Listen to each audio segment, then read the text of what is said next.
Hello my lovely viewers, কেমন আছো সবাই? আশা করছি সবাই খুব ভালো আছো, আর আমিও বেশ আছি। আর আজকের ভিডিওটা অনেকটাই বেলাতে স্টার্ট করলাম। এখন রান্না করছি, তো কি রান্না করছি চলো তোমাদের দেখাই। আর ভিডিওটা স্কিপ না করে পুরোটা দেখো বন্ধুরা। এদিকে ভাত হচ্ছে, আর এদিকে একটা মাছের তরকারি। তো কি মাছ দেখো তোমরা, এটা হচ্ছে লোটে মাছ, ঠিক আছে? লোটে মাছ, নিয়েরে মাছ, এরকম যে যা বলতে পারো। তো যাই হোক, কেউ লোটে মাছ বলে, নিয়েরে মাছ বলে, তো সেই মাছটাই এখন আমি বাড়াচ্ছি। তো বানানো প্রায় হয়ে গেছে। অল্প একটু মানে আলু দিয়েছি, আর মশলার পরিমাণটা একটু বেশি দিয়েছি। আর দেখতে পাচ্ছ তো কাঁচা লঙ্কা দিয়েছি অনেকগুলো। আর এদিকে ভাত, মাছ, আর এটা হচ্ছে একটা তরকারি করব। এটা আলু সিদ্ধ করে রেখেছি, এটা আমার ছেলের জন্যে। আলু সিদ্ধ রেখেছি, ডিম অমলেট করে ঝোল করব, ঠিক আছে? তো আজকের মেনু এতটুকুনি।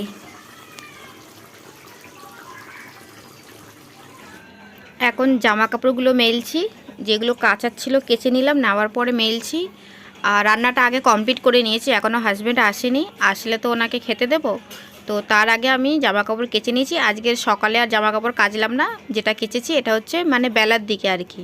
রান্না কমপ্লিট হওয়ার পরেই জামা কাপড়গুলো কাচলাম। আর এখানে হচ্ছে আমাদের পাড়ার একটা কাকু, উনি জলের বিজনেস আছে ওনার, তো এখানে জল দিতে এসেছে সামনের বাড়িটা। আর আমার সাথে একটু কথা বলো, ওনার থেকেও আমি মাঝে মাঝে জল নিই, তা ওটাই বললো যে এখন জল লাগবে কি না। আর ওনার সাথে এই কথা বলছি আর জামা কাপড়গুলো মেলছি। 3 hours later. তারপরে এখন চলে আসলাম বিকালে, এখন ইভিনিং, ঠিক আছে? তো আর সকালে যে জামা কাপড়গুলো কেচেছিলাম সেগুলোই এখন ভাঁজ করে নিচ্ছি।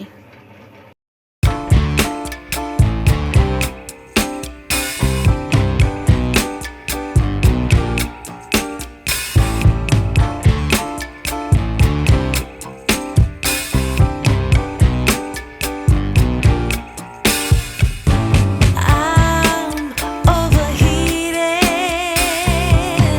can hardly sleep at night, doing crazy dreaming. You're the reason why,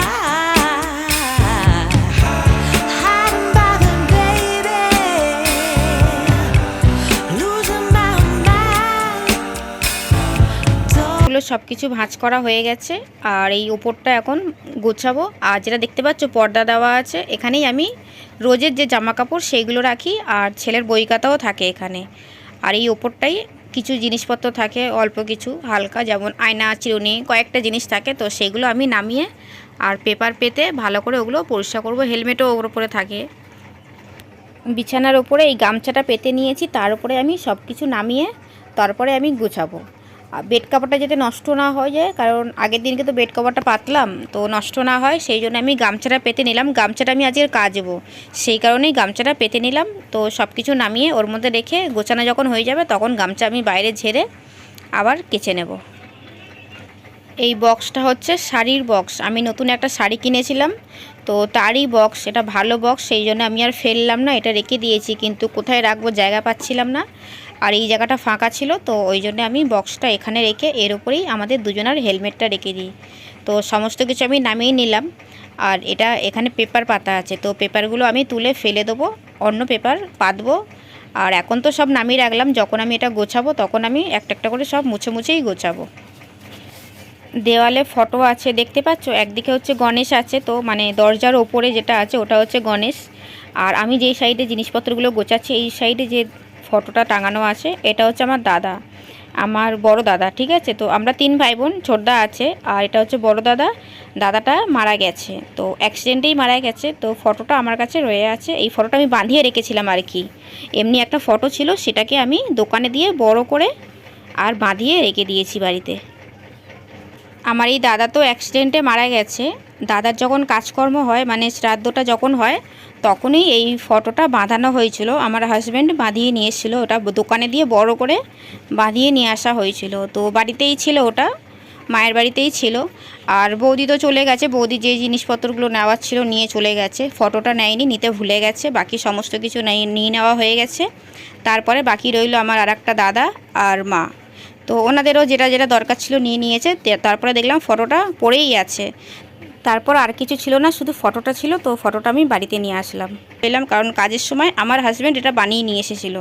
তো সেই জন্য এটা পড়েছিল, সেই তখন থেকে ফটোটা আমার কাছেই রয়ে আছে। আমার দাদা তো মারা গেছে 2010-এ, তো তখন থেকে ফটোটা আমি রেখে দিয়েছি। আপাতত দাদার জিনিস বলতে এই একটাই আমার স্মৃতি রাখা আছে। আর মার বাড়িতে গিয়েও আমি ব্লগ করেছিলাম, তোমরা তো দেখেছো। ওখানে দাদার ছবি একটাও দেখতে পাইনি বা ছিল না, তাই তোমাদেরকে আর কিছু বললাম না, তখন দেখানো হয়নি। আমার বাড়িতে ফটোটা আছে, আর সামনে যেহেতু ক্যামেরাটা চলে এসছে, তাই তোমাদেরকে দেখালাম দাদাকে, আর কথাটাও বলে দিলাম। তো যাই হোক, পেপারটা এখন আমি চেঞ্জ করে নিলাম, নিয়ে এবারে একটা একটা করে জিনিস আমি মুছে মুছে গোছাবো। আর বক্সটাও দেখিয়ে দিলাম, ওই বক্সে একটা চুড়ি আছে।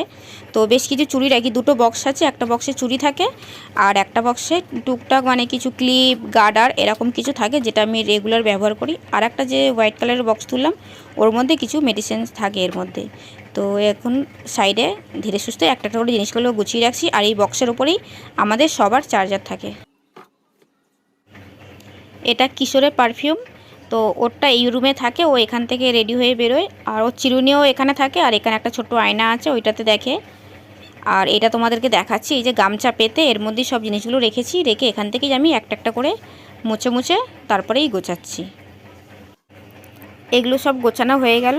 তো এটা আমি গুছিয়ে নিলাম এইগুলো। এটা হচ্ছে ঘড়ি, দেখতেই পাচ্ছ, এটা ওর জিনিস আছে। আর এটা ওর পার্স আছে। আর এখানে কিছুটা জিনিস, জায়গাটা আমার গ্যাপ রাখা আছে। এখানে হঠাৎ করে ধরো বাইরে থেকে আসলো, ছেলে আসলো বা হাজব্যান্ড আসলো, এখানে চট করে কিছু জিনিস রাখতে পারবে, গাড়ির চাবি হোক, মানি ব্যাগ হোক, যাই হোক। ওই জন্য আমি এগুলো সাইডে গুছিয়ে রেখে সামনেটা একটু ফাঁকা রেখে দিলাম, যে কোনো কিছু রাখতে এটা সুবিধা হবে। তো সেই জন্য আমি সামনের জায়গাটা পুরো ফাঁকা রেখে দিয়েছি। এখানে আমি আমার ছাতাও রাখি, এই যে দেখো, এটা হচ্ছে আমার ছাতা। আমি যখন টুকটাক বেরোই একা, তখন এই ছাতাটা আমি ব্যবহার করি। আর এই যে শাড়ির বক্সটা পুরো ভালো আছে, একদম মানে ছেড়েনি, ফাটেনি। তো ভালো আছে বলে আমি এখানেই রেখে দিয়েছি, অন্য জায়গায় আর জায়গা পাচ্ছিলাম না। আজকের আমাদের বাড়িতে সাপ ঢুকেছে, তো কোথা থেকে কিভাবে এসছে জানি না, খুব ভয় লাগছিল। তারপরে তো মাকে ফোন করলাম, যে মাকে বললাম যে এরকমভাবে সাপ ঢুকেছে, কোথা থেকে জানি না, দেখতে পেয়েছিলাম আমি। তো মা বলল যে শুকনো লঙ্কা বেশি করে ভালো করে পোড়াতে, তো ঝাঁঝটা যে বেরোবে না, শুকনো লঙ্কার যে ঝাঁঝ, তো ওইভাবে সাপের যে নাকে লাগবে, ওই গন্ধটা পেলেই কোনোরকমভাবে সাপটা বেরিয়ে যাবে, সে যত বড়ই সাপ হোক না কেন বেরিয়ে যাবে। তো এই একটা টিপস তোমাদের সঙ্গে শেয়ার করলাম, এটা খুব একটা ভালো, মাও ব্যবহার করেছিল, মা কাজ পেয়েছে। তারপরে আমাকে বলল, আমি তো খুব ভয় পাচ্ছিলাম আজকের, যে কিভাবে ঘুমাবো, কিভাবে থাকবো। এটা হচ্ছে রাত্রি, ঠিক আছে, আমি অফিস থেকে ফিরলাম তারপরে এটা ভিডিওটা। তো ওই জন্য আমি হাজব্যান্ডকে বললাম যে মা তো বললো লঙ্কাগুলো পোড়াতে, তো বেশ অনেকগুলো লঙ্কা পোড়ানো হচ্ছে এখন। তো হাজব্যান্ড পোড়াচ্ছে, এটা হচ্ছে ধুনুচির মধ্যে পোড়াচ্ছি, ঠিক আছে, নিচে পোড়াচ্ছি না কিন্তু, কারণ হাওয়াতে উড়ে ঠুড়ে যেতে পারে। তো মা বলেছে এটা মানে জ্বালিয়ে দিয়ে আর খাটের তলায় একটু রাখতে। তো এখানে আমার মধ্যে এই বক্সে মিক্সার আছে, তো আমি ওই জন্য এটা বললাম যে সাইড করে রেখে দাও, তারপরে এটা খাটের তলায় দেবে, মানে পুরো ভেতরে তো দেওয়া যাবে না, একটা ভয় লাগছে না, সাপ ঢুকেছে যেহেতু। ওই জন্যে সামনেটাই যতটা পারা যায় ওখানে রাখা হচ্ছে। আর এত ঝাঁঝ, এত ধোঁয়া, আর লঙ্কার যে ঝাঁঝ আছে, তো সেই জন্য এখন আমি বাইরে যাচ্ছি, আর হাজব্যান্ড নাকে কাপড় দিয়ে এটা কাজ করছে। এখন অনেকটা রাত, আমি রান্না করছি। ওই যে লঙ্কাটা যে পোড়ানো হয়েছিল, আমি তো একদমই ঘরে থাকতে পারিনি, আমি বললে না, কেউই আমরা ঘরে থাকতে পারিনি, বাইরেই ছিলাম, বাইরেই হাঁটাচলা করছিলাম, বাইরে দাঁড়িয়েছিলাম। ঘরে প্রচণ্ডভাবে ঝাঁঝ বেরোচ্ছিলো, অনেকটা লঙ্কা পোড়ানো হয়েছিল, মা বলেছিল বলে। তো অনেকটা ঝাঁঝ বেরোচ্ছিলো, বেশ অনেকক্ষণ বাইরে ঘুরলাম। এখন তো প্রায় 10:30 মনে হয় বাজে।